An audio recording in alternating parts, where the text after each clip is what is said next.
जी अस्सलाम वालेकुम जनाब। नादर भाई बच्चे लैन आए ने ते माशाल्लाह दो सलेटे ने, दो मोतियां वाले ने। शौक करवाना तुहानू सलेटा बच्चा जे।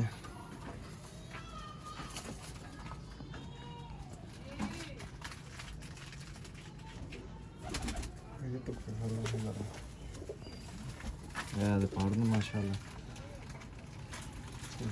ते परवाजी भी काफ़ी ने, उन्होंने उड़ा के भी चेक करना तो चेक कर लो। अल्लाह के हुक्म नाल शाम शाम तक बहन गया बच्चे, गारंटी है इन्होंने भरा है।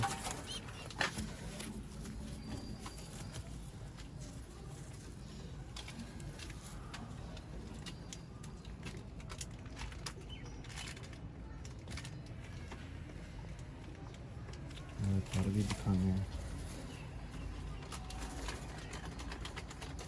कलर है।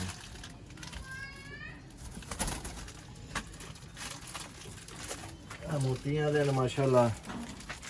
असल भाई ये भाई नारोवाल तो बहुत ही अपना भरा जो रोकिया तो अपने वास्ते ही तां कटिया दा ही। नादर भाई ने जिद ना पवाया विच बच्चा, रोकिया तो अपने वास्ते ही माशाल्लाह।